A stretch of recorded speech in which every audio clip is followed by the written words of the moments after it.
welcome back to another Training Tuesday, my dirty girls. It is good to have you here. So, let's see, we're Tuesday night. We are at 6 o'clock Eastern Time, and it is January 17th. And I just put my Christmas decorations away yesterday. And I think for some of you, that's probably really late, and for others of you, that might seem really early. Everybody has a different rhythm to when they're putting their Christmas decorations away, and I get that. So I'm curious for those of you, how many of you like box them up like it's the weekend after Christmas, right? We don't go into the new year with our Christmas decorations. And how many of you like leave them up for the month, for the year? I don't know. How long do you leave up your Christmas decorations? I just put mine away last night and I was feeling like it was a little late, but part of that was like here. It was here. Jackie is a box it up person. Get rid of it. Okay, let it go. Um, and that doesn't surprise me about you, Jackie. And I was of the mindset too that like first week of January is when that stuff should go away. Hey, Christine's here. Hello. It's good to see you, my friend. Did you decorate for Christmas? And if you did, when did you put your decorations away? That is the burning question of the moment. I put mine away last night, and I put it away because for the last 10 days I've been walking through my house and I only decorated one part of my house, which I know sounds weird, but there's essentially two rooms in my house where like we hang out the most. And so that's what I decorated. I decorated the rooms where we hang out the most, and didn't do like the whole house. Plus I don't have little kids. My kids are all grown, so it was decorating was more for me than for them. And it's the first year I've had a fireplace and I could actually hang stockings on a fireplace, so that was really why I did it. But the problem was that like I kept walking through that. It's the main part of my house, so every time I walked through the room, or if I was sitting in that room, like the decorations were always there in my head for the past 10 days going, they're still up, they're still up, put them away, put them away. And I never like scheduled time to do it, so I didn't do it. And the only reason why the Christmas decorations got put away last night is because I had a client cancel a coaching call. And I suddenly had a free 45 minutes going, oh, there's nothing booked for this time. It's literally free time. What do I do?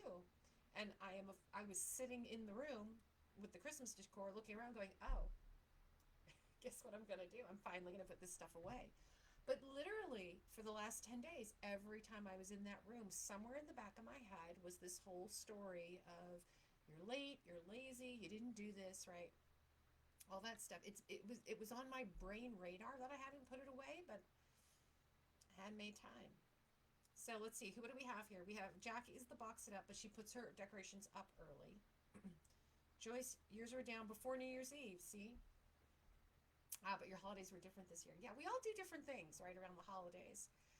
But one of the reasons I wanted to mention that was one, because once I boxed them up and put them in their bins, and the bins are still in their room though. The bins haven't made it to the storage area yet.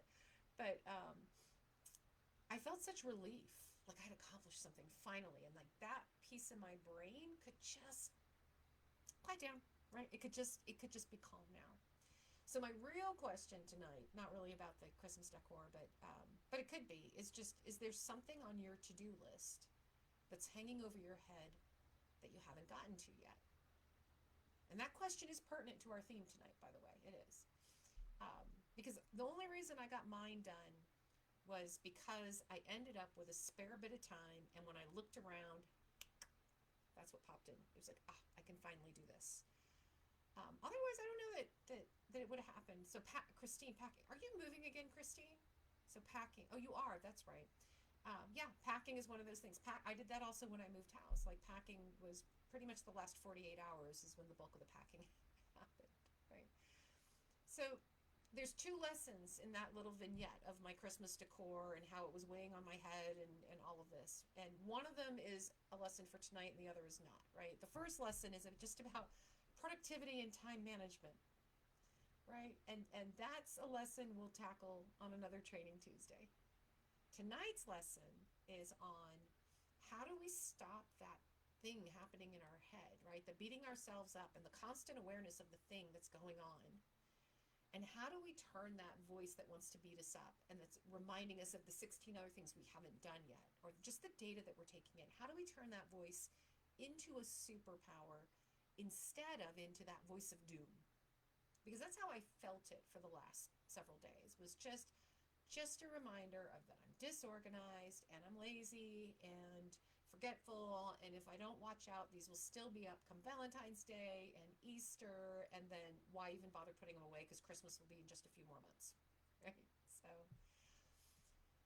I want us to start using this thing that happens in our brain. I want to talk about how we turn that into our superpower to amplify our relationships, because that's what it will do. It will amplify our ability to connect with other people instead of using it as a tool to tell us that we're not good enough.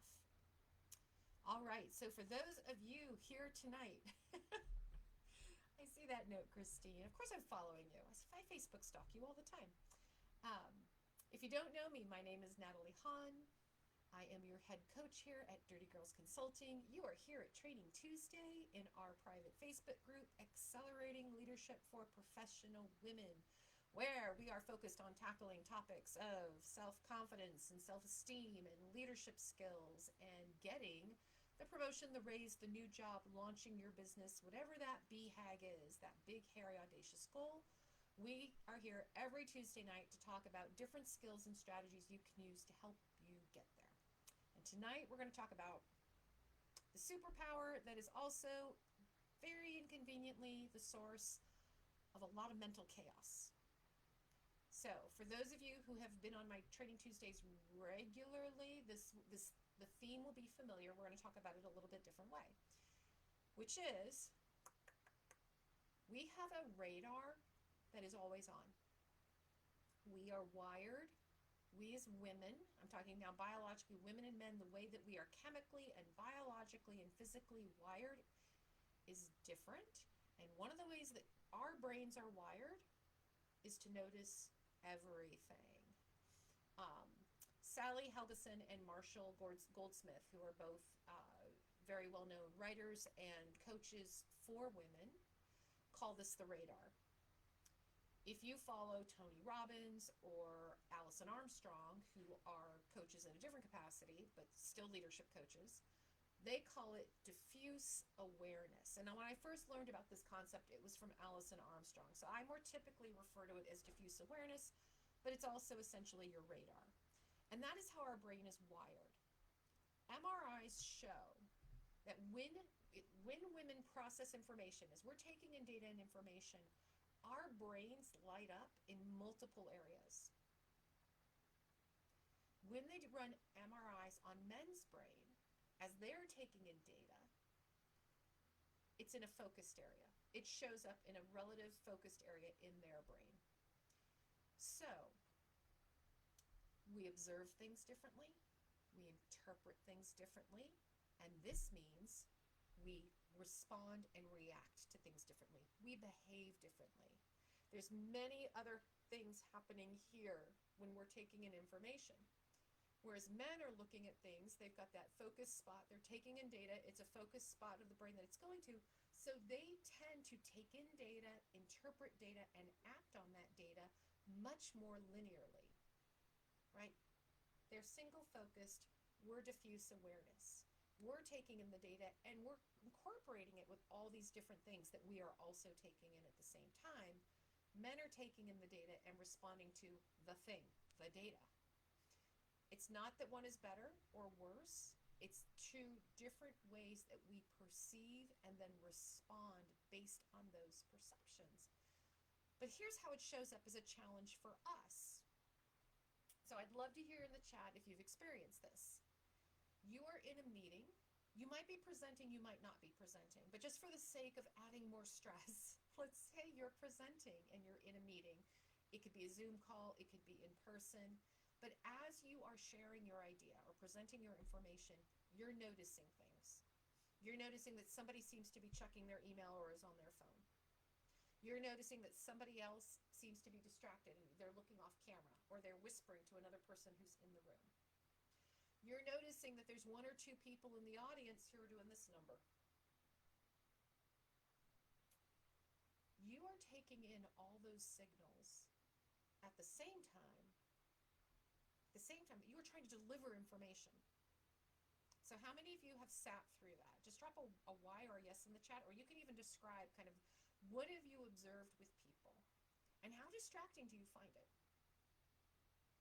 Because here's the other thing that can happen.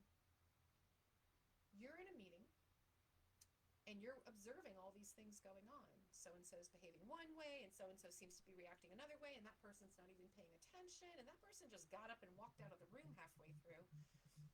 When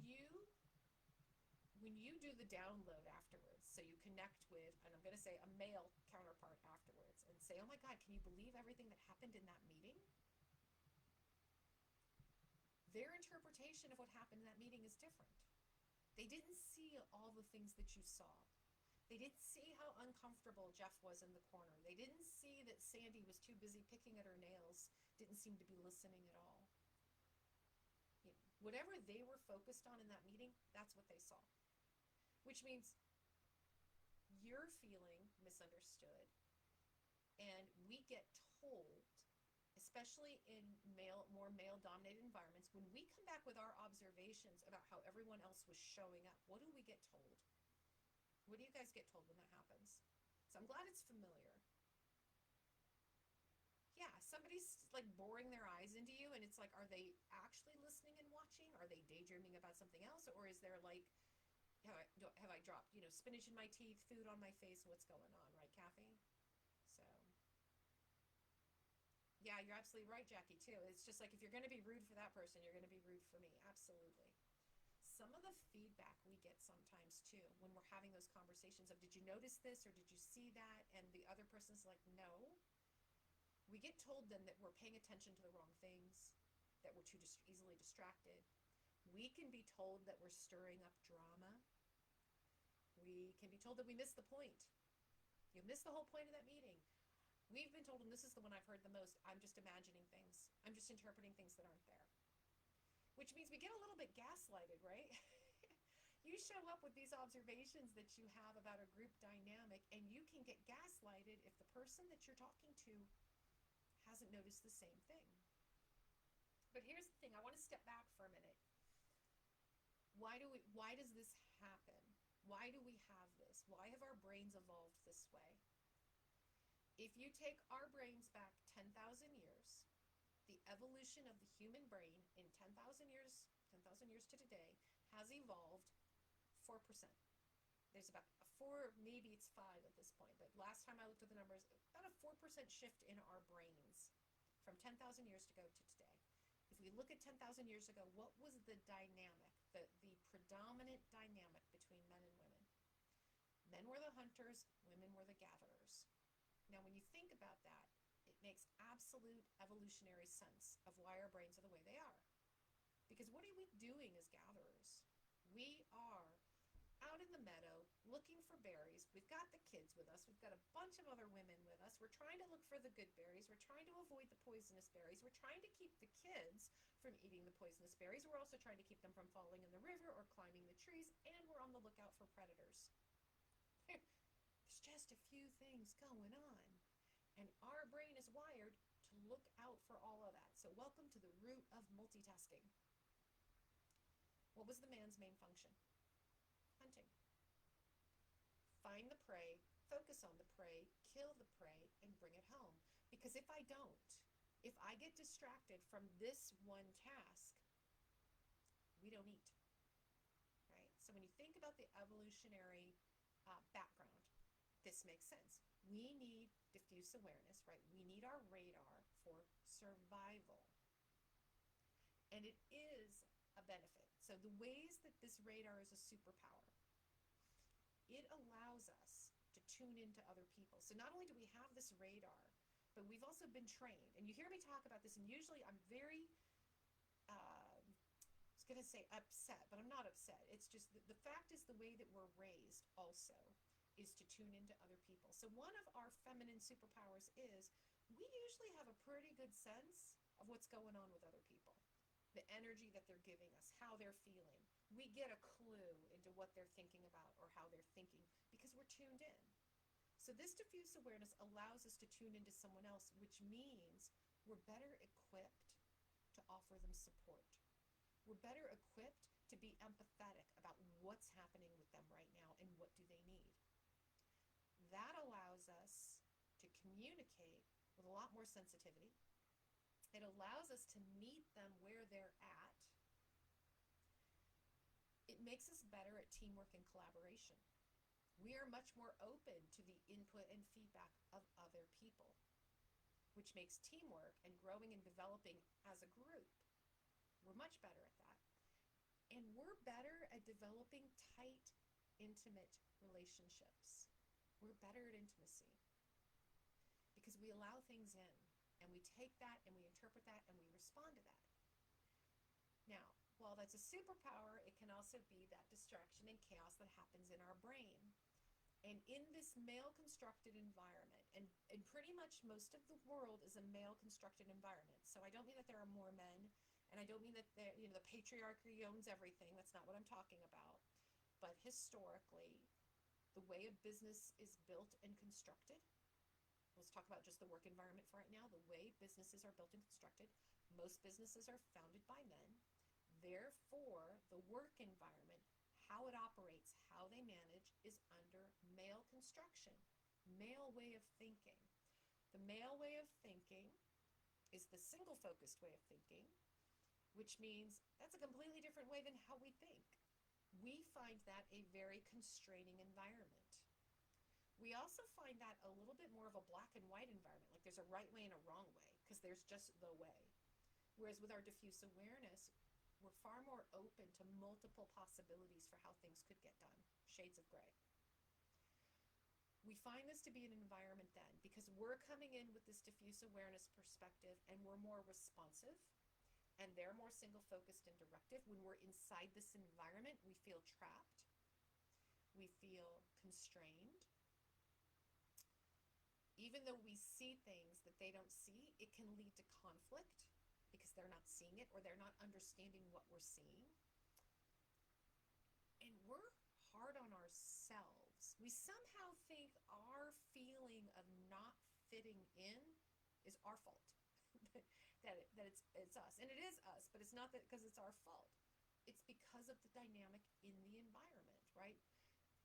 Work environments with a very strong male dynamic are very single focused. They don't allow for this kind of diffuse awareness that we bring to the table. This means it's hard for us. It's hard for us to filter out the distraction, and it's hard for us to figure out what to do with it, right? What do we do with this? So what happens?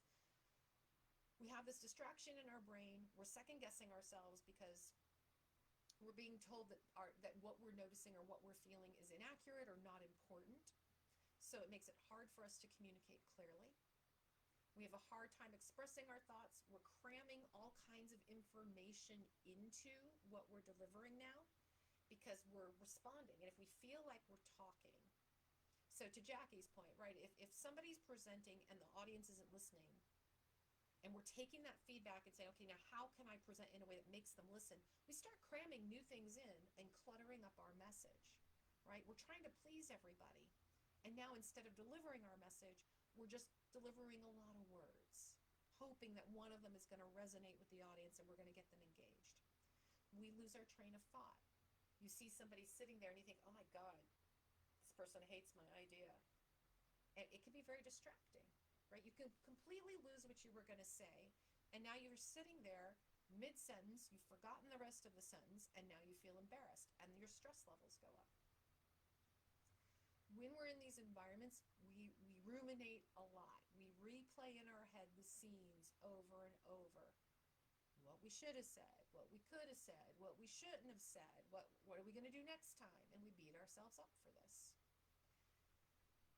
The worst piece of it is the second guessing. We doubt then.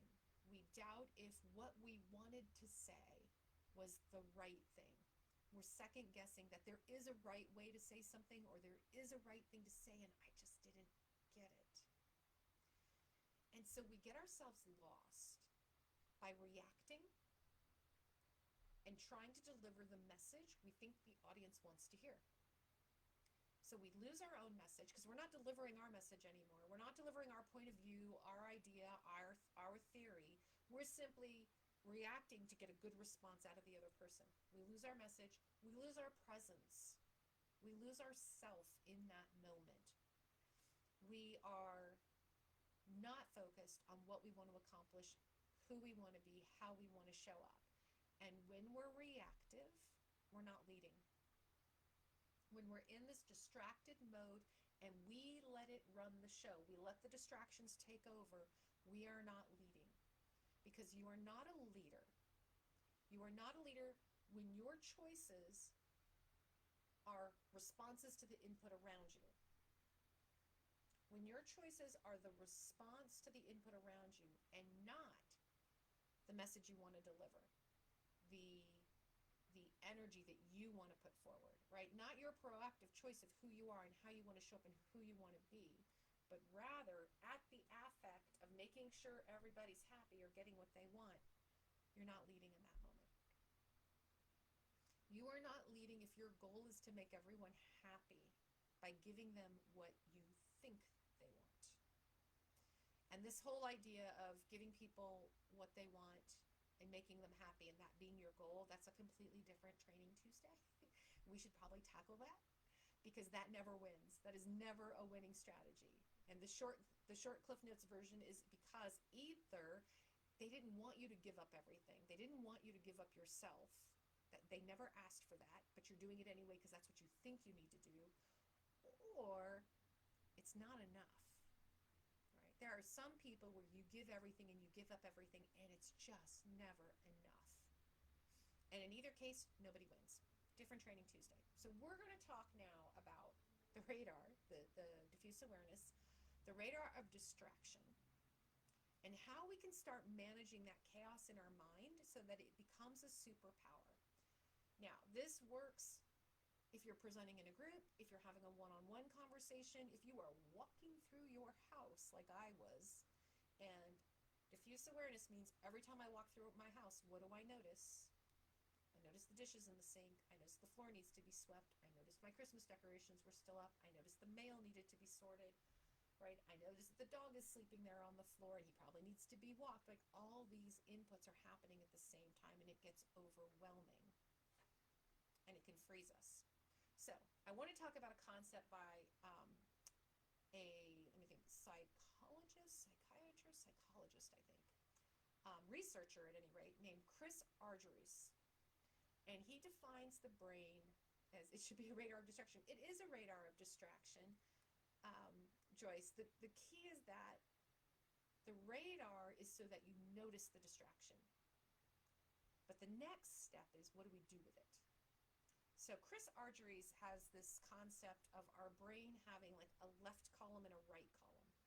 And this is how, if we keep this in mind, if we have some awareness around this, this is how we can start thinking about the distraction.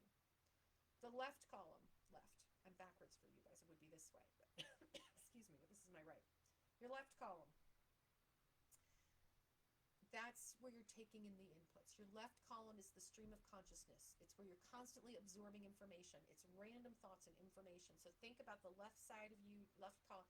It's not left brain, right brain, by the way. He was very clear on that. It's just left column, right column. But in the left column is the stream of activity going on. And in the right column of your brain is what's happening in the present moment. They're two separate columns.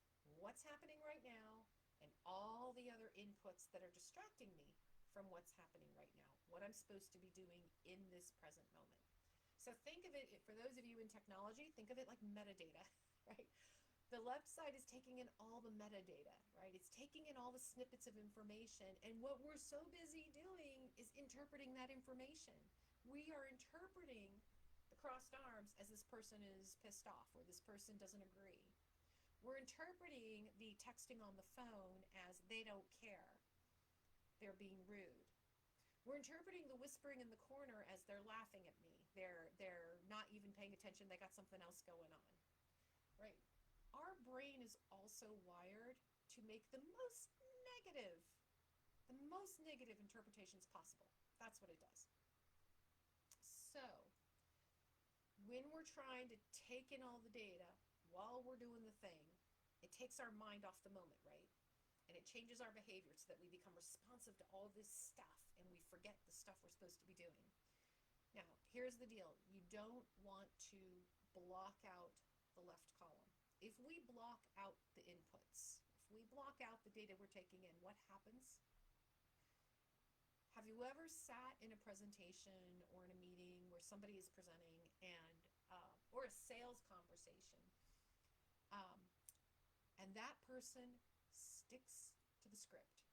They clearly have a script, they clearly have a message, and no matter what else is happening in the room, they stick to their script. Have you ever sat through that? Drop a Y in the chat if you sat through that. I've sat through that. I have sat through the conversations where somebody's trying to sell me something. I give them feedback to let them know, not that thing. There's something else I'd like to focus on, but not that thing.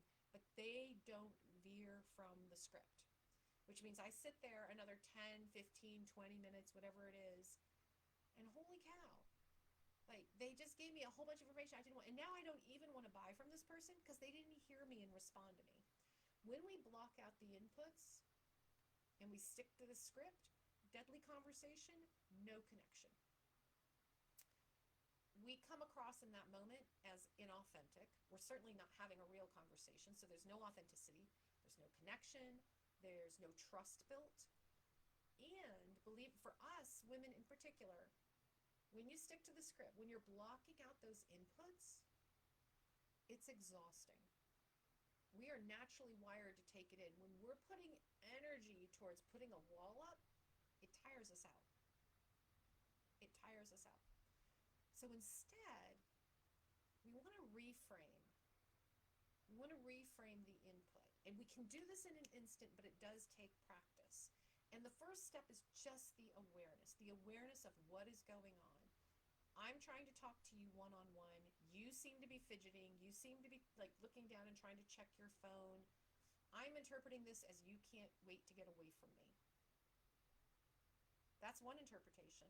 That's the worst case interpretation my brain's going to get to, is you think I'm boring, or you think I'm a pain in the ass, and so you can't wait to get away from me. Is that the only interpretation? What could be another reason that you might be fidgety, or you might be kind of checking your phone or checking your watch? It could be you have a date to go to, right? You have something else that you actually need to do that you're committed to. It could be you're expecting an important call. It could be somebody did text you with a distracting message and you are distracted. But even that has nothing to do with what did I add to it? You want to get away from me. It could have nothing to do with me. There are a dozen interpretations for every moment that our brain immediately goes to worst possible scenario, right? Worst case scenario. So your first reframe when you're in that moment is, what's a different interpretation? Your second reframe is, what's the proof? Your second part of the reframe, what is the proof?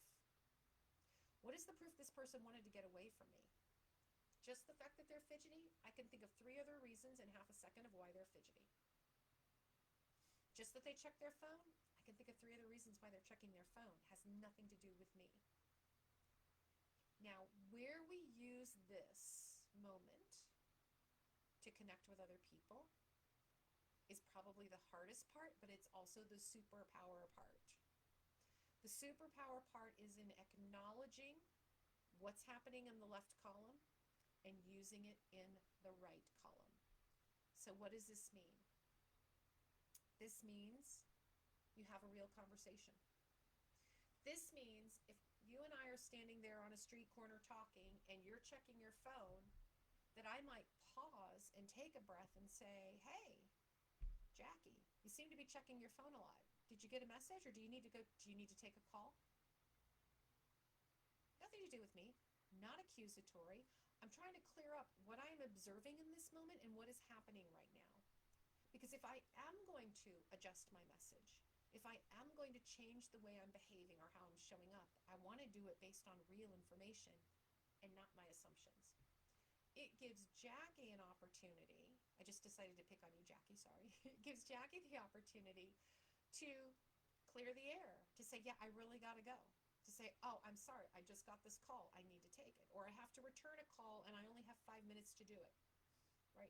But for us to have a real moment of what's happening right then and there, for us to set, where do we go from here? Oh, let me let you go, I'll catch up with you later. Or maybe she says, oh, sorry, I was just checking my phone out of habit, it buzzed, I'm fine, we have another 10 minutes.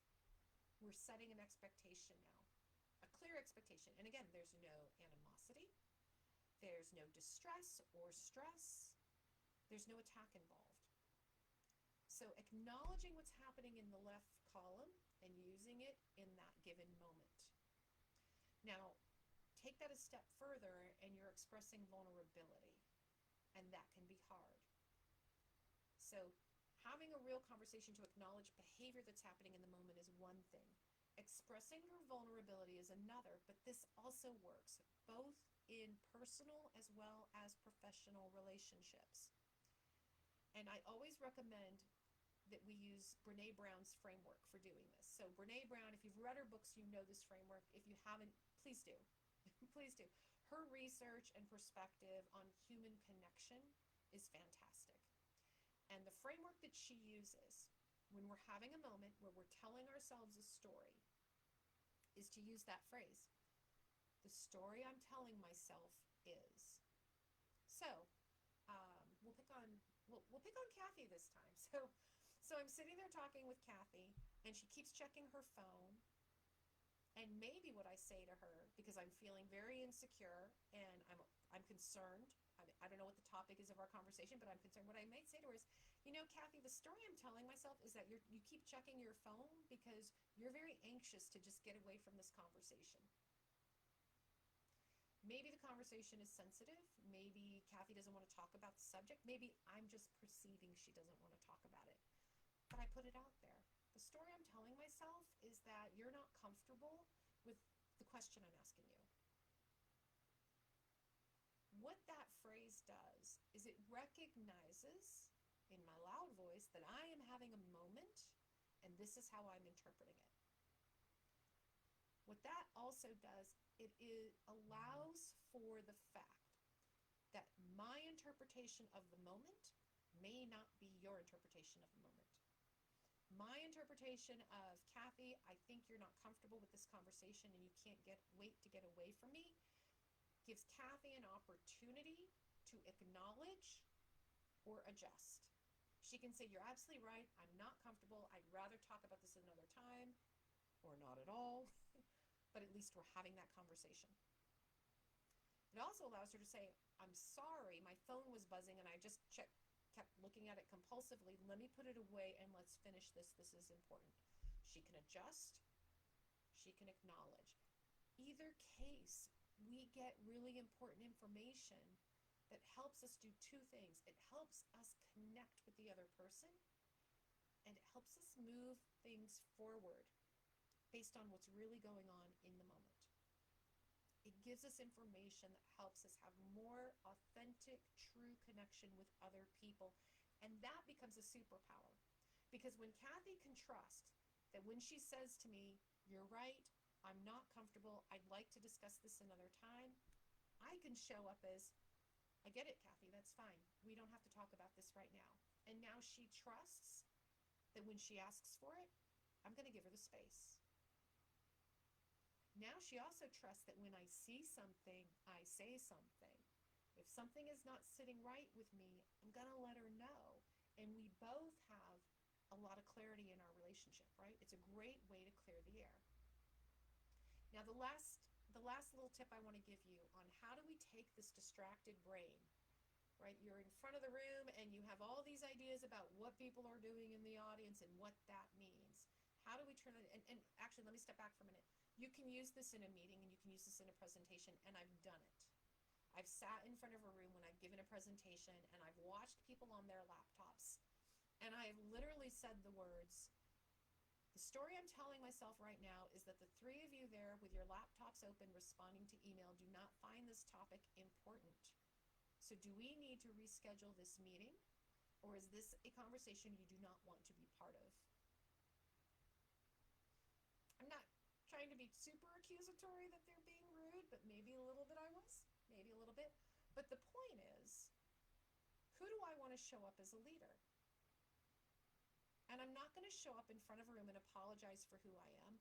I'm not going to apologize for the fact that if I'm presenting and you're in the room, I expect professional courtesy.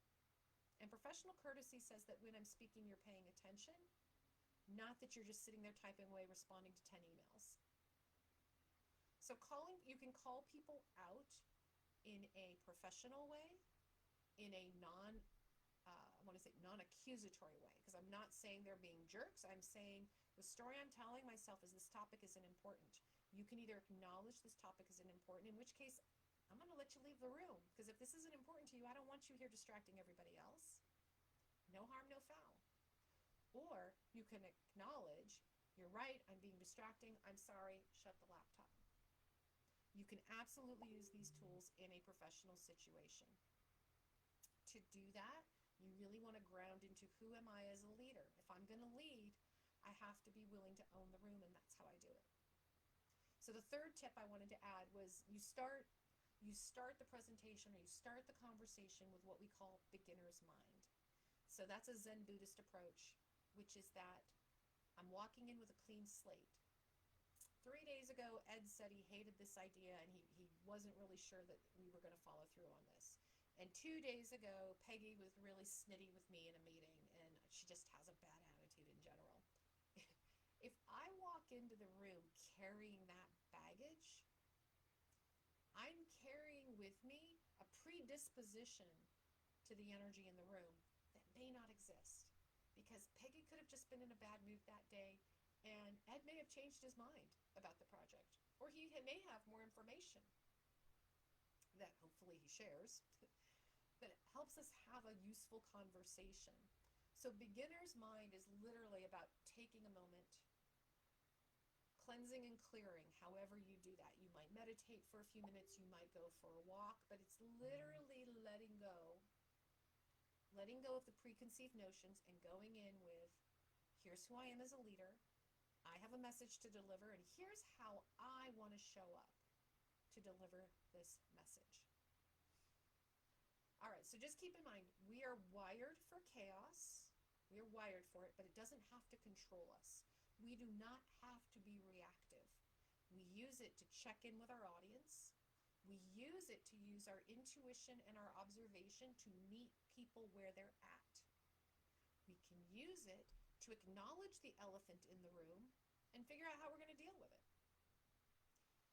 We use it to help other people respond to who we are and what we're showing up with. And that is how we build connection.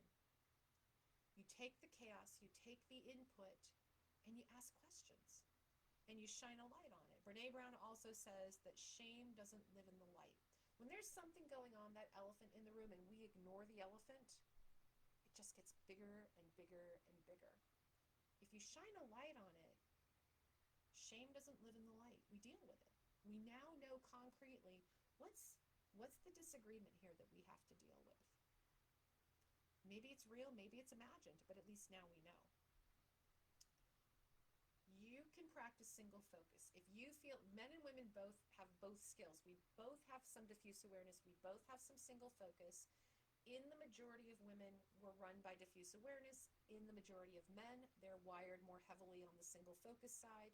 You can absolutely develop your single focus skills. You can. You can learn how to shut down that left column, focus more on the right column, and I actually recommend that we do that. There are occasions where that is important. But that's a strength, that's not a superpower. The superpower is when you can use the two to work together. When you can take the left column inputs and chaos and questions and use it in that present moment to build connection with your audience, or if it's just a single other person, by being willing to ask the question and to put it out there. All right, so I know we went a little over tonight, but thank you for joining me for Training Tuesday. If you would like help turning that radar into your superpower for connection, I'm going to invite you to join me for a chat. Let's talk. Drop the word dig in the comments, and we'll sign up for the short free coaching call called the Dirty Girl Mini Dig, where I can work with you to get more clarity and more action, an action step towards your goals, but more importantly, towards how do we turn that? How do we turn the chaos, the distraction, the things we typically beat ourselves up for into the superpower that allows you to connect more strongly with other people? All right. Thank you for joining me tonight, ladies. As always, love being here. Love spending time with you. Drop any questions you have in the comments in the chat, and I will definitely loop back around and hope to have some conversations with you. Talk soon.